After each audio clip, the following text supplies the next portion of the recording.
Hello, everybody. RJM3 here, and today we're going to be talking about one of the most important wars in history, World War I, particularly if it had a different outcome. What if Germany won World War I? Before we can talk about what didn't happen, we need to talk about what did happen. In 1914, tensions that had been boiling in Europe for decades finally erupted. On one side, there was the Entente, whose major powers consisted of France, Russia, Britain, Serbia, Japan, and later the United States.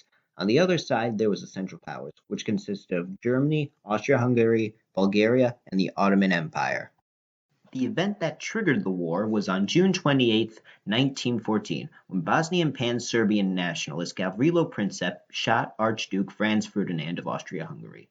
Exactly 1 month later, on July the 28th, Austria-Hungary declared war on Serbia. All of the European powers started taking sides, and just like that, the Great War had begun. After 4 years of fighting, on November the 11th, 1918, World War I finally ended with the Entente as the victors. The following year, in 1919, the Entente forced Germany to sign the Treaty of Versailles. The Austro-Hungarian and Ottoman empires were dissolved, Bulgaria lost some land to its neighbors, Yugoslavia was finally united, and the League of Nations was created to try to maintain the peace. The Treaty of Versailles was excessively punitive and unjust. It took away all of Germany's colonial possessions, ceded a lot of German land to its neighbors, reduced its military to almost nothing, demanded Germany pay $33 billion in reparations, and pinned the blame on Germany for starting the war, despite the fact that Austria-Hungary declared war on Serbia first, and that Germany only went to war when Russia had declared war on Austria. Ugh, those damn Frenchies. It was the defeat of the German Empire and the Treaty of Versailles that led to the rise of Adolf Hitler and the Nazi Party, who went on to start World War II in 1939, which killed about 80 million people plus another 17 million from the Holocaust. While the Nazis were thankfully defeated in 1945, the Second World War was sadly the end of imperialism. The European empires had been battered by the war and simply could no longer hold on to their colonial possessions, leaving the United States and the Soviet Union as the world's only remaining superpowers. Speaking of the Soviets, Russia had gained a hold on Eastern Europe thanks to the Second World War, which began the Cold War and the spread of communism. The Cold War led to many small but deadly proxy wars across the world, such as the Korean War, the Vietnam War, and many others, including a Soviet intervention in Afghanistan in 1979. The Soviet invasion of Afghanistan led to the rise of al-Qaeda, who went on to commit many acts of terror, including the infamous September 11th attacks, thus inciting the War on Terror, which is continuing to the present day. With all that in mind, let's get into the scenario. What do we need to change in order for Germany to win the war? There are two things we need to change. 1. Have the Germans win the Battle of Verdun. From February to December of 1916, the Germans attacked a series of forts in Verdun, France. To aid the French, the British launched the Somme offensive to divert the Germans' attention. In the end, the French held their ground and the Germans were repelled. However, if the British decided not to attack the Somme for fear of high casualties, then the Germans would have won the Battle of Verdun. Not only would Germany be in control of those forts, but French morale would take a critical hit and would be at an all-time low, and would create a tension in the Anglo-French alliance as the French realized the British did nothing to help them. 2.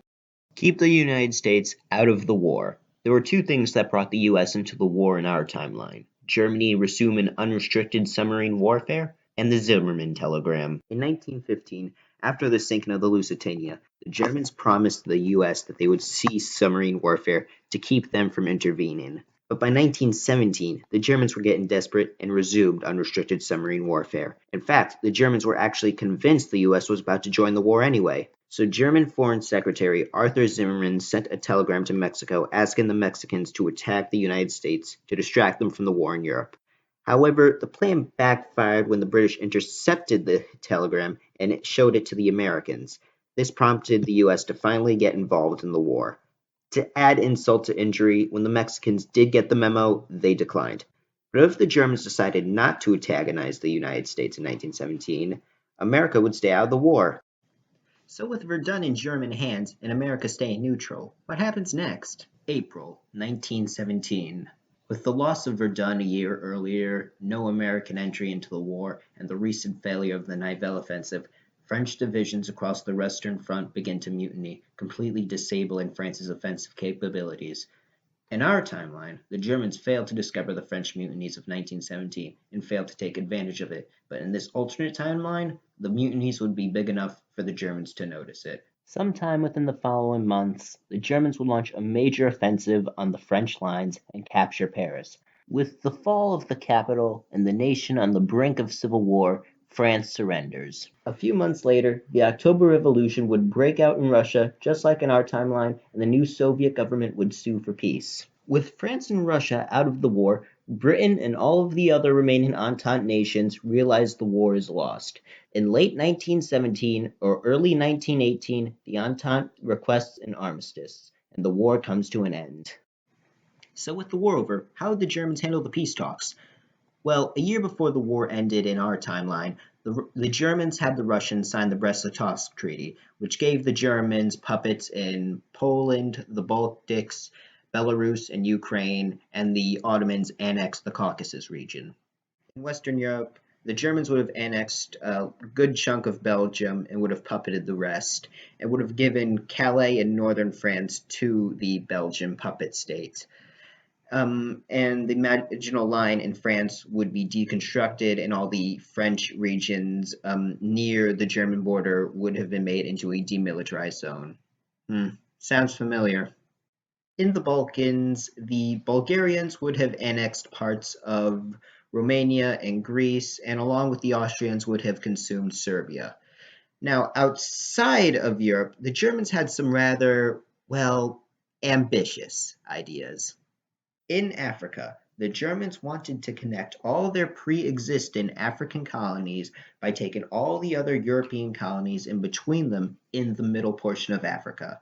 This African super colony was to be called Mittel Africa or Middle Africa in English. Would this idea have been implemented? Well, during the war, all of Germany's overseas colonies were captured, so they probably wouldn't have much say in Africa. So Middle Africa probably wouldn't be as large as they hoped.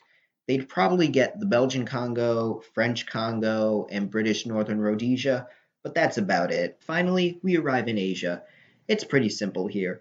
The British and Japanese would have to give back all the German colonies they took during the war, and the Germans get to take French Indochina. So there we have it. The peace treaties are signed and the war is over. So now what? First things first, we gotta talk about Russia, particularly the Soviets. Following the October Revolution, the Communist Red Army fought the anti-Communist White Army in the Russian Civil War. In our timeline, the Reds won and established the Soviet Union. But in this timeline, the German Empire probably wouldn't want a massive communist nation on its border, so they'd most likely intervene on behalf of the Whites and crush the Bolsheviks, thus saving the Russian Empire and preventing the spread of communism. Next on the agenda, the fate of Austria-Hungary. And let me tell you, it's not pretty. Austria-Hungary at this point is doomed to collapse, regardless of the war's outcome. Within a decade after the war, Austria's multi-ethnic empire fractures. The Hungarians would finally get tired of Austria's crap and declare independence, while the Bosnians and Serbians would take the opportunity to break away and form their own little Yugoslavia. Also, to make matters worse, the Germans would swoop in to annex Austria. From one dying empire to another, let's talk about the Ottomans. Unlike in our timeline, the Ottoman dynasty itself does not collapse, but the Turks would still be unable to stop the Arab revolts and would eventually have to give the Arabs independence. They'd probably be able to hold on to the Caucasus, though. However, because the Entente didn't win the war, the Arabian Peninsula is not carved into several British and French colonies, but we instead have a united Arabia. This means no instability between Middle Eastern countries with arbitrary borders, but rather a more peaceful Middle East. Would this prevent the war on terror? Possibly. Now let's talk about the future that awaits Germany in this alternate timeline. The German Empire essentially comes out of the war as the most prestigious nation of mainland Europe, having the largest empire, the mightiest army, and the most prosperous economy.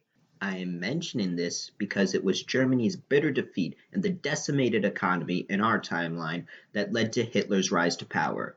But without that, the Nazis would have never risen to power because they wouldn't have a reason to. Often in history, stable and prosperous nations always tend to have the more moderate policies. Only unstable, impoverished, and desperate nations turn to extremist ideologies. So in this timeline, Hitler never goes into politics and would instead either remain in the German army or maybe give that whole art thing one more shot.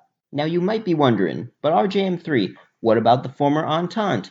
Isn't it possible that they could go down the path of authoritarianism and start another world war? And that is an understandable concern. However, unlike Germany, the Entente would not be as ruined if they lost. Despite just losing a massive war, Britain and most of its empire would still be intact and wouldn't have themselves in much debt. France, however, would be kind of worse off than the Brits. The French would have lost quite a few colonies and more chunks of their homeland to the Germans. It's possible the Germans might force the French to pay some reparations, but likely not as much as the billions the Germans were forced to pay in our timeline. So you could argue that the French might go fascist and start another war, but keep in mind, this is 20th century France we're talking about here. What damage can they really do? Thus, we are left with one nation left to talk about, the United States. An immediate consequence of the United States never getting involved in the war is that the Spanish flu that ravaged the globe and originated from American barracks never happens, thus saving millions of lives. As for American politics, the United States would remain an isolationist nation much longer into the 20th century, and may not even go to war with Japan in the 1940s. The main takeaway from this scenario is the new balance of power and the altered destinies of nations. Germany, rather than going down the path of humiliation and authoritarianism, instead finds itself as Britain's successor to be the most powerful nation in Europe and the world, instead of America. In this timeline, the United States is still strong, just isolationist. The European empires survive the 20th century, the Middle East is possibly stabilized, and Russia and China avoid the tyranny of communism. Overall, it's pretty safe to say that the world is actually much better off in this timeline. And that's my take on a German victory in World War I. Remember to like, share, and subscribe. This has been RJM3, Alternate Historian. Have a nice day.